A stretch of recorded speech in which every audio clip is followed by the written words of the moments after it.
Hey everybody, Pete here with the River Kings, and today I have a small video about what to bring with you on your next kayaking adventure. Now, there's another video, it's right up here on how I pack for a kayak camping trip, and I detail everything. That's a whole different animal. I'm talking more specifically today about whitewater. And there's the obvious things like a helmet, a PFD, a throw bag, other important items, first aid. You've got a spray skirt.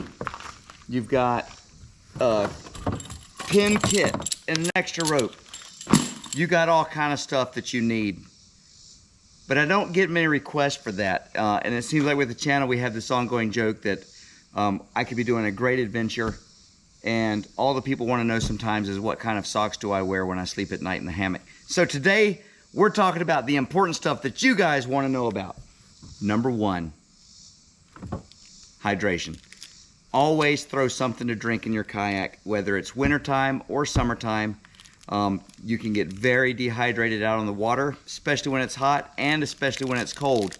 But yeah, Gatorade, water. There's been a couple trips where I left it in the truck, and so always have hydration on the trip. That's number one. Number two, it should be on everyone's list of all that other important stuff, but no one seems to want to bring it, so I'll talk about it. Hand paddles. They stuff back in the back of the kayak. If someone breaks a paddle, if someone loses a paddle, or if you're like my friend Trevor, maybe the end of your paddle falls off in the middle of a run. It's easy to pull hand paddles out. Now, I will say, if you've never used hand paddles before, these aren't going to do you any good. So what I plan to do on trips, if someone breaks their paddle, I'm going to take the hand paddles and give them my paddle, and if they're not comfortable with the hand paddles.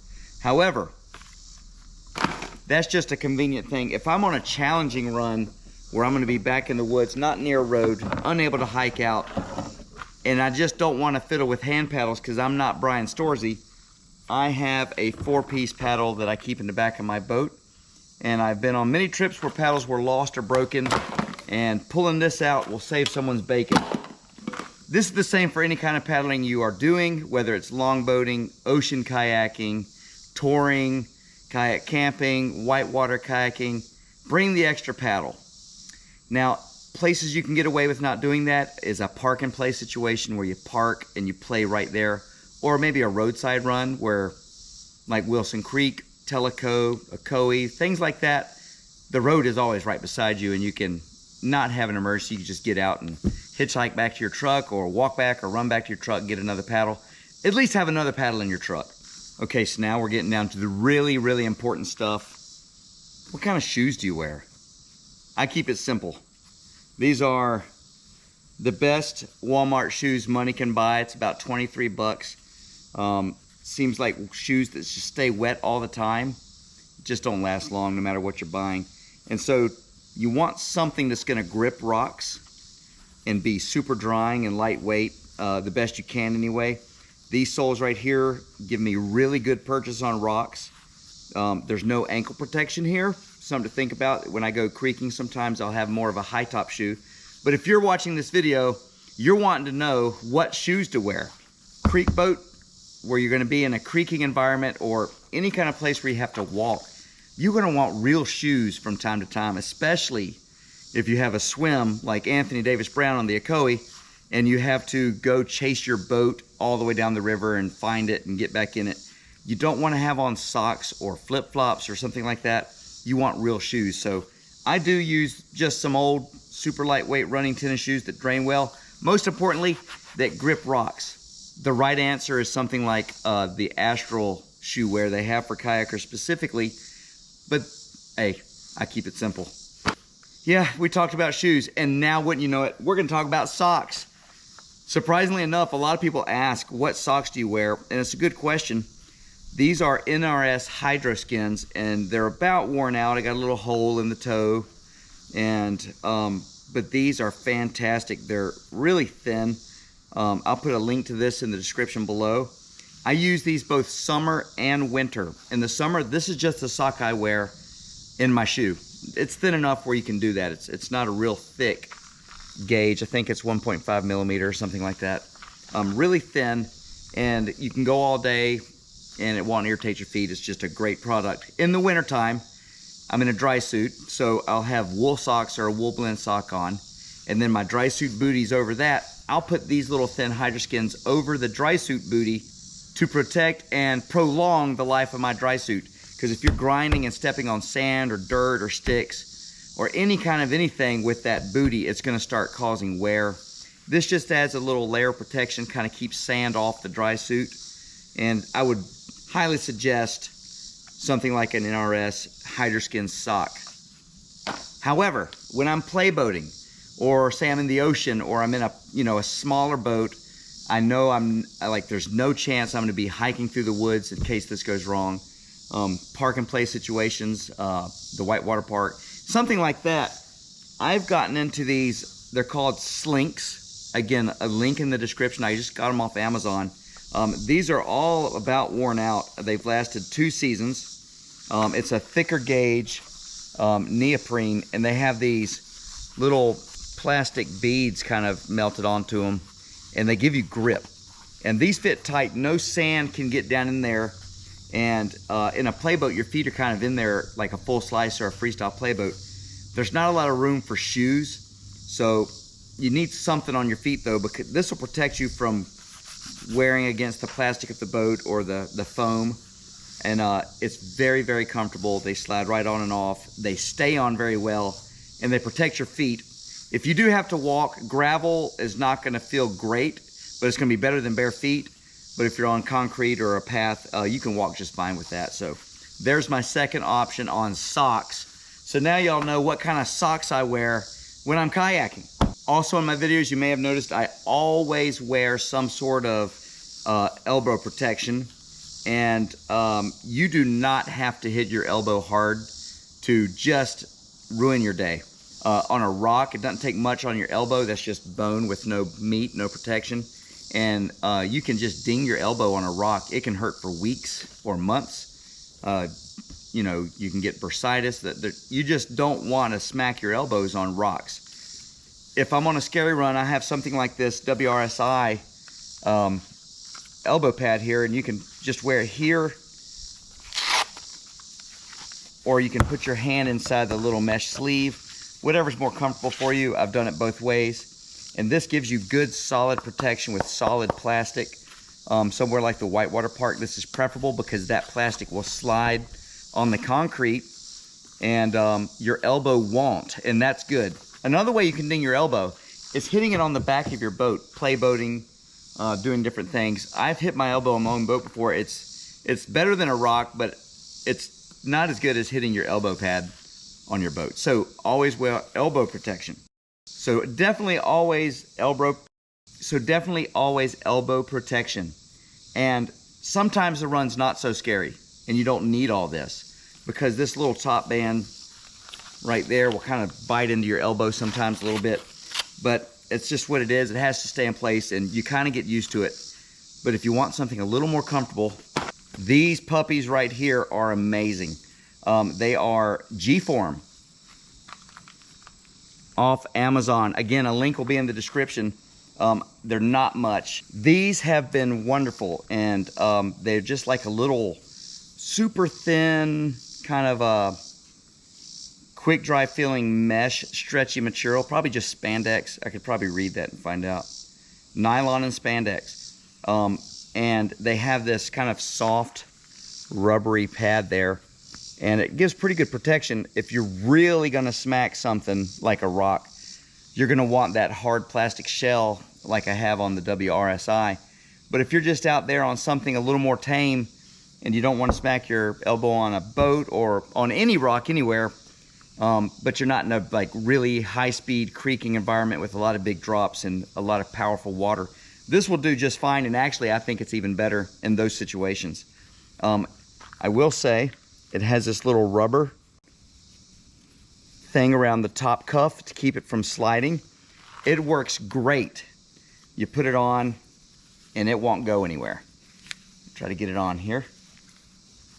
Right in place, pretty good protection. You got to pull it up on your arm a little bit, especially if you're like me and you got these little noodle arms. But yeah, that's pretty good elbow protection. But I will warn you, that little thing right there will wear your arm out. It's not good. That thing will just eat your arm. That little piece of rubber keeps it from sliding.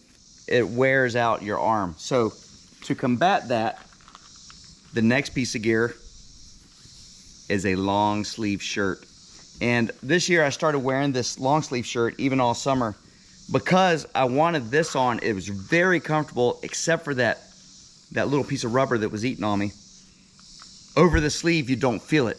The pad still stays in place, and now you have protection from the sun. Also, when you wear a long sleeve shirt in the water during the summer, it stays wetter. And that wet sleeve just adds to the evaporative cooling effect you get as the water in the shirt evaporates. So not only do you get sun protection, you stay cooler wearing the long shirt. But they've got all kind of neat hoodies and stuff now, so maybe take a look at that. If you don't have a long sleeve River King shirt, you gotta wait till Thanksgiving. We'll open that store up for 1 week, and you can get what you need there. That's a good pair, the elbow pads and the long sleeve shirt. So now we'll get down to personal effects, wallets, keys, cell phone, all that good stuff. Bring a little dry bag. You can clip it in behind the seat, roll it up really well. You can get an expensive bag like an Ecoe bag from Watershed, and that's kind of like the industry standard Watershed bags. Anything you put in there will be dry when you get to the bottom. I have good luck with these dry bags. This is an old marine bag. It's got a little purge valve in it. Just something simple that holds water out. Just drop your keys, your phone, your wallet, whatever you need in there. Just make sure it's also clipped into the boat.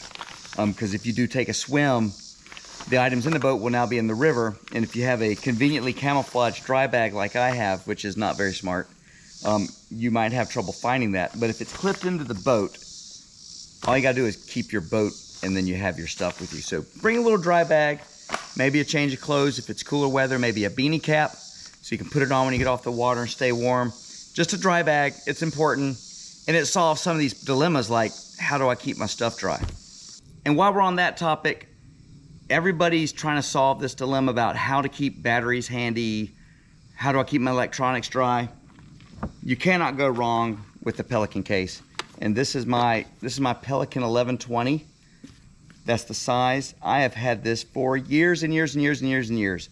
It goes out every single day I go kayaking. It's in the boat with me. Whitewater, kayak camping, touring. I do not bring it into the salt water with me because I just run up to the house and change the batteries. But if I'm on a river, if I'm in a lake, if I'm out and about in my kayak and you've seen a video with me in it, this was in the boat 100%, this yellow box. And it has not failed me yet. The only thing you have to mind is the O-rings. Just keep an eye on those over time. If you see cracking, like they're dry rotting or anything like that, you might want to replace the O-rings. If the O-ring goes bad, you have no case. But this will not leak. You can throw it, you can drop it. I've dropped mine in the river before. I've dropped mine onto concrete. I've dropped it onto rocks. I haven't run over anything like that. I have put this thing through some abuse and it is still kicking. A little unorganized at the moment because I have so much in the house charging and whatnot. But I got all my extra batteries for 2 different types of GoPros. Extra GoPro, lens cleaning cloth, extra SD cards, and I normally have a lot more than that. Extra little turn knob for your GoPro. Very important, the extra door for your GoPro, like the 10 where the doors can come off. 8, 9, 10, the doors pop off, so you definitely want the extra door because that might happen and then you don't have a GoPro because it's not waterproof. All this just sits between my legs, not tethered in. And the reason for that is if I need to get out of the boat, anything up front between your legs or up in the cockpit with you needs to not be tied in because that can cause a hazard getting out. If something's between your leg like a bag or a box or anything else, it needs to be able to float out in a swim situation. If I pull that skirt and try to get out and there's a tether there, foot can wrap around it, it can catch on a shoe or a piece of gear. Not a good situation, but definitely a Pelican case. Keeps everything dry all the time. It's a little bulky, but I carry a lot of batteries and a lot of other stuff. I can put my phone in this case with me so I can have it quickly if I need it. My name, phone number, email address, all that is on here. You're going to want to do that because if it floats downriver, someone hopefully will find it if you don't and get that back to you. Also get a brightly colored box. So this takes care of how do you keep everything dry that really matters. Pelican case. Can't say it enough. Just get a Pelican case. Hard, it protects anything in a swim or a drop, and it does not leak. I feel kind of bad. I should have saved this for the last item because this item is what y'all all wanted to know about anyway. What kind of socks I wear. It's a smell of good, good memories on the water.